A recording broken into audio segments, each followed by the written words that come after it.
보도록 하겠습니다. 로마서 14장 1절 우리 다 같이 한번 읽어볼까요? 믿음이 연약한 자를 너희가 받되 그의 의견을 비판하지 말라. 얼굴에 대한 우리말이죠. 얼굴에 어원이 썰이 몇 가지가 있어요. 어떤 사람은 얼굴, 얼이 드나드는 굴, 구멍이 있는 곳이다. 그래서 눈, 코, 입, 귀로 우리 정신이 드나드는 곳. 그래서 얼굴이다. 그렇게 어원을 찾는 사람도 있고요. 어떤 분은 얼꼴에서 왔다. 꼴이 모양이잖아요. 정신이 생긴 모양이다, 얼굴이. 그렇게 이야기하는 사람도 있어요. 그런데 공통점은 뭐예요? 사람의 얼굴을 보고 생김새를 보는 것이 아니라 뭘 보는 거예요? 정신을 보는 거예요. 요즘에 시대가 좀 변해서 얼굴을 생김새로만 이렇게 평가하는 것 보면 이 조상들의 이 지혜를 잃어버렸다 하는 생각이 들 때가 있어요. 얼굴은 단순히 생김새가 아닙니다. 정신이라는 거예요. 정신. 그 얼굴에 정신이 드러나 있다. 그 사람의 마음이 드러나 있고, 좀 신앙적 관점으로 말하면 영적인 모습이 얼굴에 있다. 이런 의미이기도 합니다. 한번 옆에 분들의 얼굴을 한번 보세요. 어떤 정신이 느껴지는지. 어떤 정신이 느껴지나요? 예, 우리 박상호 집사님은 김은 집사님 얼굴에서 감동을 하시는군요. 그냥 이렇게. 야, 결혼이 이제 제가 알기로는 거의 25년 뭐 이렇게 돼가는 것 같은데 감동을 아직도 하시네요. 훌륭하십니다. 김우시 집사님 훌륭하신지 박상호 집사님 훌륭하신지 두 분 다 훌륭하십니다. 한번 다시 한번 보세요. 얼굴을 이렇게 옆에 분들의 얼굴을 뭐가 보이나요?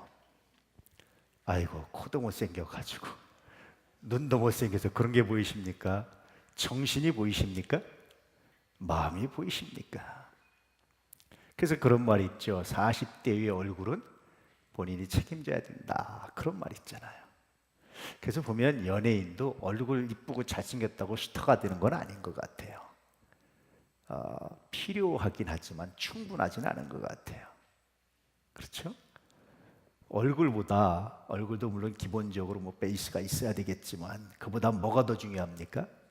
그가 내뿜는 여러 다양한 이미지, 다른 말로 하면 정신입니다. 그게 더 중요하잖아요. 여러분 주변 사람들에게 어떤 얼굴 이미지 혹은 정신을 보여주고 있습니까? 어떤 걸 보여주고 있어요? 저는 하도 날카롭다 이런 말을 많이 들어가지고 아주 고민이었어요. 어떻게 하면 좀 목사다운 얼굴을 좀 보여줄까? 여러분, 제가 목사 같은가요? 여러분은 그렇게 보는 분 있지만 어떤 분은 저를 보고 굉장히 날카롭고 그렇게 봐서 내 정신이 날카로운가 보다. 그래서 어떻게 하면 좀 무디게 할까? 어떻게 하면 좀 날카로운 모습이 아니라 은혜의 모습을 보여줄까? 그래서 제가 고민하는 것 중에 하나가 있어요. 제가 조심하고 하려고 하는 것 중에 하나가 있어요. 혹시 뭔지 아시나요? 말입니다. 말. 웬만하면 날카로운 얘기 안 하고, 웬만하면 날카롭다는 게 뭐냐면 남들이 생각하지 못하는 얘기거든요. 그렇잖아요. 저 사람 날카로운데 우리는 생각하지 못했던 얘기하네. 그러잖아요. 그래서 웬만하면 날카로운 얘기 안 하려고 그러고, 웬만하면 비판적 얘기 안 하려고 그러고. 그래서 이렇게 공식석상이나 이런 데서 말할 때 제가 꼭 기도해요. 하나님, 옳은 말을 덕스럽게 하게 해주십시오. 이 말이 옳기만 하고 덕이 안 되면 중단하기 원합니다. 또 이 말이 덕만 세우고 옳지 않은 말도 안 하길 원합니다. 그래서 그냥 딱 생각나면 들고 딱 손 얘기하고 이러던 습관이 기도하고 또 기도하고 이게 정말 옳을까? 그러고 또 말하고 나면 와서 돌아봐서 기도하고 하나님, 혹시 내가 너무 마음 아프게 한 건 아닌가요? 이거 참 많이 돌아보게 돼요. 왜냐하면 내가 좀 저 황 목사는 진짜 얼굴도 목사다워 이런 말을 좀 듣고 싶어서 내 마음이, 내 정신이 겉모양이 아니라 내 마음이 내 뿌리부터, 내 가장 가슴 깊은 곳부터 목사이고 싶은, 목사답고 싶은 이런 마음 때문에 그래요. 그래서 그런 묵상을 할 때마다 제일 많이 떠오르는 말씀이 오늘 말씀입니다. 다시 한번 읽어볼까요? 믿음이 연약한 자를 너희가 받되 그의 의견을 비판하지 말라. 믿음의 연약한 자의 의견이 뭘까요? 로마서 14장을 쭉 보니까 그 의견이 몇 가지가 나열되어 있는데 그 중에 하나가 남의 하인을 비판하는 거예요. 여러 가지 정황이 있는데요. 그 중에 정황 하나가 뭐냐면 초대교회 당시에 주인과 하인이 같이 예배를 드리는 거예요. 교회에서. 이게 여러 교회에서 좀 문제가 됐어요. 그래서 종들아 상전들아 하면서 계속해서 가르치고 있는 이유가 교회 내에서 이 문제가 됐어요. 근데 교회를 처음 나온 사람 입장에서 하인이 주인과 같은 상에서 먹고 같은 형제라고 말하는 것이 어떻게 보이겠어요? 말세야 말세. 이건 종놈이 주인하고 같이 밥을 먹네. 말세야 말세. 있을 수가 없어. 막 비판을 하고 이야기를 합니다. 그럴 때 교회 입장에서 신앙의 성숙한 자의 입장에서 너 몰라서 그래. 알지도 못하면서 말하지 마. 우리가 예수 안에서 이미 다 우리는 형제야. 이렇게 이해시키는 것도 중요하지만 그보다 뭡니까? 일단 받아줘. 그래서 잠깐 하인한테 부탁을 하는 거예요. 미안하지만 저 사람을 위해서 우리가 조금 좀 격을 좀 두자. 받아주는 거예요. 윤리적인 문제입니다. 그런가 하면 교리적인 문제도 있어요. 음식의 문제, 물론 제사 음식의 문제 등등도 있지만 유대인들은 음식 정결법을 철저하게 지킵니다. 지금도 정통파 유대인들, 하시딤이라고 말하는 이 정통파 유대인들은요 철저하게 지켜요. 복장도 남달라요. 여러분이 딱 이스라엘에 가면 정통파가 누군지 금방 알 수 있어요. 복장만 보고도. 근데 이 사람들은 음식이 먹을 음식이 있고 먹지 말아야 될 음식이 있어요. 초대교회 때 그리스도인들도 제사 음식을 먹어야 되느냐 말아야 되느냐 이거 아주 논쟁을 했어요. 이게 교리적인 문제잖아요. 이런 문제, 이거 먹지 말아야 됩니다. 어떻게 이걸 먹을 수 있습니까? 이야기할 때 어떻게 하는 겁니까? 웃기지 마. 우리가 예수 안에서 이제 다 통일돼서 예수 안에 다 극복돼서 자유함을 얻어서 먹어도 돼. 그렇단 말이에요. 그런데 그 사람을 위해서 그래? 그럼 내가 고기를 안 먹을게. 대표적인 사람이 누구죠? 바울이 그랬어요. 바울이 먹어도 상관없지만 그러나 이 믿음이 연약한 자로 해서 내가 고기 안 먹겠다. 그렇게 선언을 했어요. 날의 문제. 그래서 믿음이 연약한 자의 의견이 뭐냐면 윤리적인 문제와 교리적인 문제 등등 많은 문제들이 있는데 그때 믿음이 연약한 자에게 너 몰라서 그래. 네가 뭘 안다고 너 입 다물어 라고 말하지 말고 받아주라는 거예요. 우리나라 명절 때마다 음식 만드는 것 중에 하나가 뭐죠? 전 부치느라고 여자분들이 힘들죠. 근데 본래 전은요 유교 음식이 아니에요. 본래 전은 불교 음식입니다. 그래서 이게 다 짬뽕이 돼가지고 믹서가 돼가지고 그래서 명절 때 전을 안 부치고 어떻게 명절이라고 할 수 있어? 막 전 부치라고 소리 지르고 그럴 수 있잖아요. 그럴 때 아이고 저는요 유교 음식이 아니에요. 불교 음식이에요. 뭘 알고 말하세요. 그렇게 말하지 말고 그래요? 그럼 전 부쳐드리죠. 부치면 홍동백서 이런 것도 원래 유교 예법에는 없는 거예요. 민간에서 만든 거예요. 홍동백서하고 막 아는 척하고 그래서 남의 제사상 감 나와라 배 나와라 하면 이상한 사람 취급하잖아요. 그 얘기하면 그래요? 그럼 나 드리죠. 그거 가지고 무슨 뭐 지옥 가는 것도 아니고 무슨 큰 문제가 생기는 것도 아니고 그런 뜻이에요. 그거 비판하지 말고 그거 받아주란 얘기입니다. 그래서 오늘 말씀을 다시 읽어보면 이렇게 돼요. 읽어볼까요? 시작. 믿음이 약한 자들의 교리적, 윤리적 오류를 비판하지 말고 수용하라.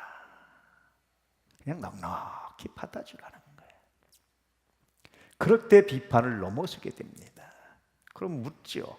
왜 그래야 됩니까? 라고 물었습니다. 그때 우리는 이렇게 답변하는 겁니다. 사람이 더 중요하기 때문에. 그를 잘못됐다고 내치는 순간 상처받고 떨어지면 복음 안에 있어야 될 그가 복음 바깥으로 나가는 것보다는 차라리 좀 잘못됐지만 받아주면 그가 다시 성장하고 그가 다시 회복되고 그가 다시 잘하면 뭐 하게 됩니까? 넉넉히 이해할 그날이 온다라는 거예요. 사람이 더 중요하다는 겁니다. 예수님도 뭐라고 말씀하셨어요? 내가 너희를 무엇을 낚는 어부가 되게 하리라? 사람을 낚는 어부가 되게 하리라. 사람이 더 중요해요. 그것 가지고 지옥 가는 거 아닙니다. 물론 예수 믿지 마! 그럼 뭐 그건 양보 못하죠. 그런데 그런 아주 본질적인 것 외에는 다 그럴 수도 있죠. 한번 해드리죠. 그렇죠. 한번 하죠. 이러라는 겁니다. 이게 얼마나 수용력과 포용력이 탁월합니까? 그래서 기독교는 본래요 굉장히 수용력과 포용력이 탁월한 종교가 기독교입니다. 이게 시간이 지나고 지나면서 이게 다 없어지고 그냥 이것만 이렇게 말하는 정말 좁은 종교처럼 오해받는데 원래 기독교는 굉장히 포용력이 넓어요. 절대적 진리 외에는 나머지는 다 그래 받아줄게, 그래 기다려줄게, 그거 음식 가지고 그래, 고기 가지고 그래, 제사 음식 가지고 그래, 그거 먹어도 되지만 그건 나 안 먹을게, 받아주는 거예요. 날 가지고 그래 뭐 그렇지만 그래 그럼 내 이 날도 지켜줄게, 그렇게 말하는 거예요. 하인의 문제 가지고, 생활의 문제 가지고, 윤리적인 문제 가지고 이야기하면 그래 그거 별로 중요하지 않지만 그럼 저 사람을 위해서 우리 잠깐 좀 격을 좀 두자, 그렇게 말하는 겁니다. 왜 그래요? 사람을 얻기 위해서. 그 사람이 성장해 가는데 우리가 밑거름이 되기 위해서, 그 사람이 성장을 위해서 우리가 헌신하는 것이 바로 이것이라는 거예요. 종종 주일학교 아이들이 저한테 와서 얘기하죠. 목사님 선생님이 그러는데요 성경이 이렇다면서요? 근데 종종 보면 선생님이 성경을 잘못 가르칠 때가 있어요. 그때 제가 뭐라고 그러겠어요? 아이한테 야 선생님이 잘못 가르쳤네, 그렇게 말 안 합니다. 웬만하면 어떻게 말하죠? 선생님 말이 맞아. 왜 그러겠어요? 그거 하나 그 선생님이 가르쳐도 좀 잘못한다고 해서 지옥 가는 것도 아니고 무슨 대단한 문제가 있는 거 아니에요. 근데 내가 선생님이 틀려라고 말하는 순간 어떻게 하겠어요? 그 아이는 선생님에 대한 신뢰를 다 잃어버립니다. 주일학교 가나마나예요. 가나마납니다. 그건 형식적으로 부모가 시키니까 억지로 참석하는 거지 그 안에서 배우거나 예배 안 드립니다. 맞죠? 근데 이 아이가 나중에 잘하면 어떻게 되겠어요? 저도 선생이 돼보면 틀릴 수 있구나. 그렇죠? 그리고 넉넉히 넘어서게 되는 거예요. 그때까지 기다려주는 거예요. 그게 그 아이를 위한 거란 말이에요. 오늘 주님이 그런 말씀하시는 거예요. 틀렸는데 좀 틀렸다고 굳이 믿지 말고 그 정도 넉넉히 넘어서 주면 이 아이가 잘하면, 이 사람이 잘하면, 신앙이 잘하면 어떻게 되는 거예요? 그 정도 넉넉히 이해할 수 있고 틀릴 수 있지. 아, 내가 목사가 돼도 성경을 100%다 모를 수 있고, 전도사가 돼도, 권사가 돼도, 장로가 돼도 다 모를 수 있고, 성경을 100% 완전하게 하는 사람이 있으면 나오라고 그래요. 역사상 한 명도 존재하지 않습니다. 예수님 외에는. 어거스틴 같은 정말 유명한 신학자도요, 오늘날 관점에서 보니까 성경을 엉망으로 해석한 것도 있어요. 루터는, 그 유명한 루터는 종교개혁하면서 야고보서를 뭐라고 그랬는 줄 아세요? 지푸라기 복음서다. 필요 없는 게 껴있다, 이렇게 말해서. 왜 그래요? 야고보서를 제대로 이해 못한 거예요. 그런데도 우리가 예수 믿고 구원받는 게 뭐겠어요? 우리가 부족하고 연약한 의견을 내는데도 예수님이 넉넉히 받아주는 거예요. 그래, 네가 잘하면 되지. 그래, 네가 내 자녀라는 것도 족하지. 하나님이 그렇게 받아주시는 거예요. 예수님이 네가 내 형제고 내 제자인 거로 족하지. 그거를 받아주는 거예요. 이게 놀랍지 않습니까?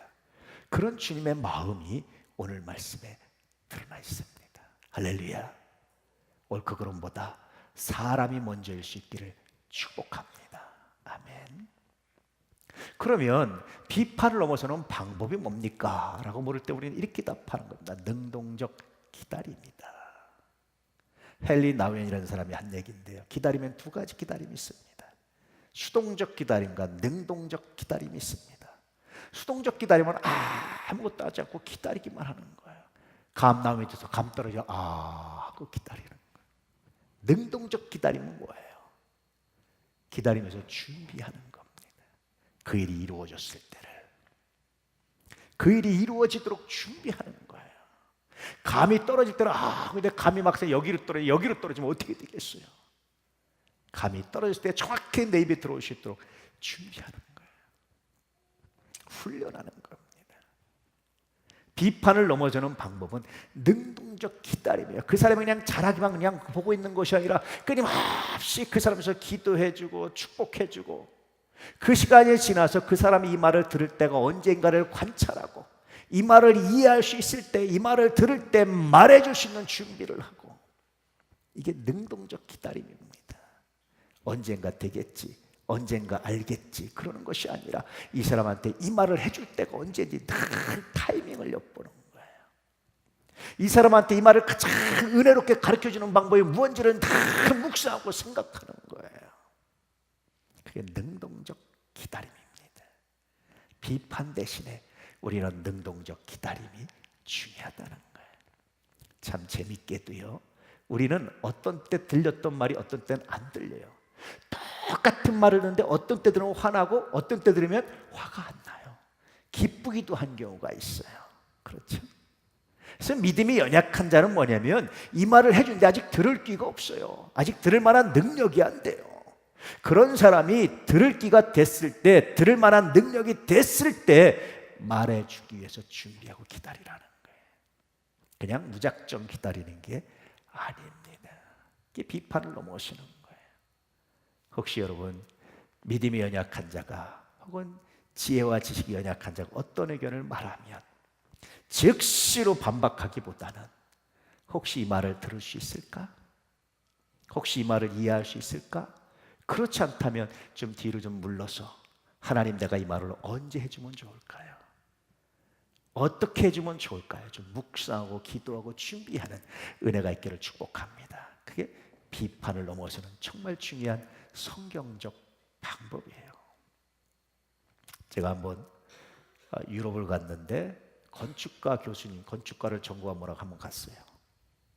이야, 건축가 교수하고 하니까 좋더라고요. 내가 보기에는 유럽 건물이 다 그놈이에요.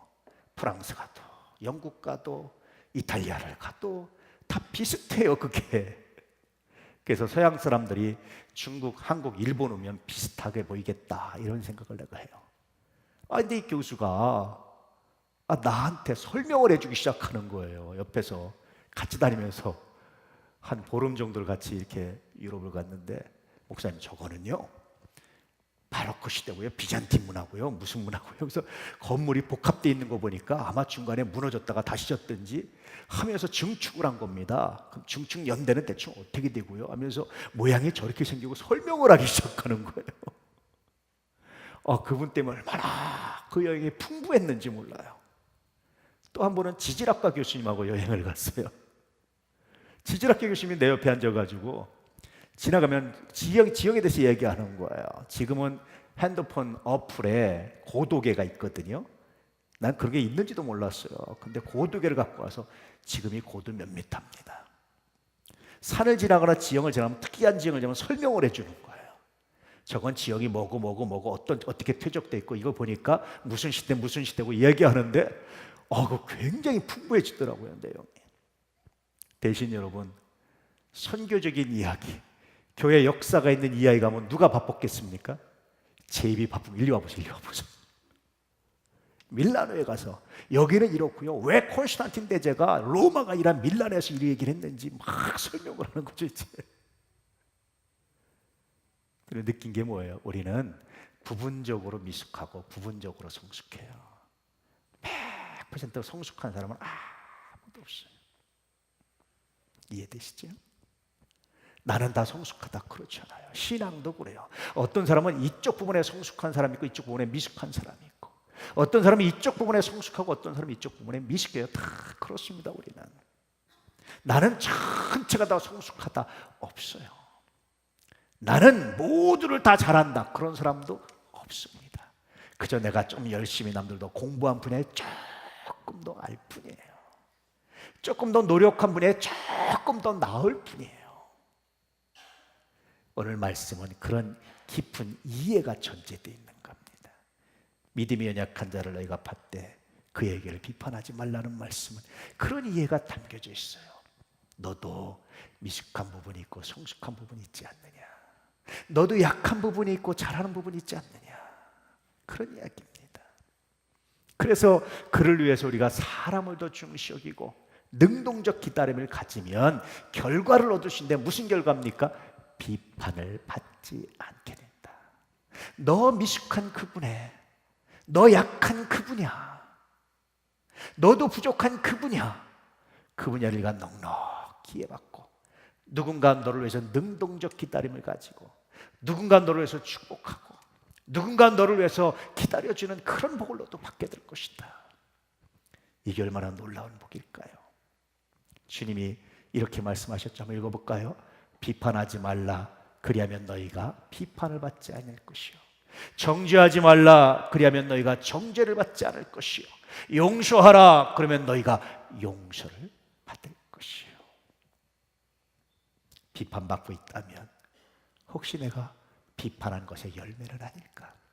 정죄받고 있다면 혹시 내가 정죄한 것의 열매는 아닐까? 용서받지 못하고 있다면 혹시 내가 원한을 붓고 용서하지 못한 것에 열매가 나타난 것은 아닐까? 돌아보라는 겁니다. 그렇지 않으면, 비판하지 않으면 너도 비판받지 않게 될 것이다. 다른 말로 하면 너의 약함이, 너의 미숙한 점이, 너의 부족한 점이 넉넉히 가려질 것이다. 그리고 네가 그 말을 들을 만할 때 누군가 너를 위해서 준비하고 기다리고 있다가 너에게 부드럽게, 너에게 수용할 만한 능력이 있을 때 가르쳐 줄 것이다. 연약한 자 간에는 의견, 이것은 선한 것이 비방을 받게 하는 그런 도구이기도 합니다. 그래서 로마서 14장에 계속 보니까 너희의 선한 것이 비방을 받지 않도록. 왜 비판하지 말아야 됩니까? 너의 선함이, 너가 가지고 있는 복음이, 너가 가지고 있는 신앙의 열정이 비방거리가 되지 않도록, 비판을 받지 않도록 그렇게 말씀하시는 거예요. 여러분 모두에게 이런 은혜가 있기를 주님으로 축복합니다. 할렐루야. 믿음이 연약한 자를 너희가 받되 그의 의견을 비판하지 말라. 그의 의견을 보니까 그의 의견이 뭐냐면 논쟁거리가 있는 문제들이에요. 논쟁거리를 불러일으켜요. 다 가진 논쟁거리를 만드는 사람들이 있어요. 논쟁거리를 만드는데 그걸 배척하거나 외면하지 말고 그 논쟁거리 받아주라는 거예요. 그거 받아준다고 세상이 개벽하거나 변하거나 무슨 문제가 있지 않다는 거예요. 예수가 그리스도입니다 라는 것 외에는, 성경의 절대적인 진리 외에는 그냥 받아주면, 전 하나 더 붙여주면, 그냥 그러라면 그렇게 한번 해주면, 그리고 나서 그가 이해할 때를 기다려주고 기도해주면 하나님이 우리에게 복을 주시는데 우리의 약함도 넉넉히 가려지고 우리의 약점도 넉넉히 극복되고. 할렐루야. 누군가 나의 약점을 차분하게 공격했다면 혹시 내가 심은 열매는 아니었는지, 누군가 나의 약점을 가려주고 덮어주려 한다면 하나님 은혜 가운데 내가 이 말씀에 순종한 열매는 아닌지 한번 돌아보고 묵상해 볼 수 있는 귀한 시간 되기를 축복합니다. 명절을 맞이해서 가족들이 모이고 만나는데 비판이 아니라 은혜가 나눠줄 수 있기를 축복합니다. 할렐루야. 거절이 아니라 수용이 나눠줄 수 있기를 축복합니다. 그러기 위해서 오늘 말씀을 묵상하시고 말도 안 되는 소리, 헛소리, 이치에 맞지 않는 소리, 이 소리를 넉넉히 받아주고 수용해줘서 여러분의 성장을 드러낼 수 있기를 축복합니다. 오늘 말씀에 또 하나의 관점이 있어요. 그것은 뭐냐면 신앙의 성장과 성장하지 않음, 성숙과 미숙의 차이가 뭐냐? 신앙의 연륜도 아니고 직분도 아니라는 거예요. 그가 하는 말에 있다는 거예요. 말에. 논쟁거리를 제공하고 옳고 그름만 따지면 아직 그는 미숙한 자, 하루 12시간을 기도하고 24시간 기도해도 미숙하고 성경 읽으신 걸 달달 외워도 아직 미숙한 자, 수십 년 동안 신앙생활해도 아직 미숙한 자라는 거예요. 성숙한 자는 논쟁거리가 되는 말을 던지지 않아요. 은혜로운 말을, 할렐루야, 어떻게 하면 덕 있는 말을 이렇게 던지는 사람이 성숙한 사람이다. 그래서 성서는 열매를 보고 판단한다 라고 말씀하시는 거예요. 어떻게 신앙생활을 수십 년 하고도 어떻게 그러고도 라고 말하지 마세요. 아직 미숙해서. 그러면 하나님, 내가 넉넉히 받아주기 원합니다. 할렐루야. 이런 기도와 결단을 가지고 말씀 앞에 서시고 삶의 문제들 가운데 서셔서 하나님의 영광을 드러내는, 예수 그리스도 이름을 드러내는, 내가 예수를 그리스도로 믿고 사는 이 믿음의 열매를 드러내는 거룩한 역사가 있기를 축복합니다. 도난 가족들 여러분을 축복합니다. 할렐루야. 오늘 말씀을 묵상하며 우리 함께 기도해 볼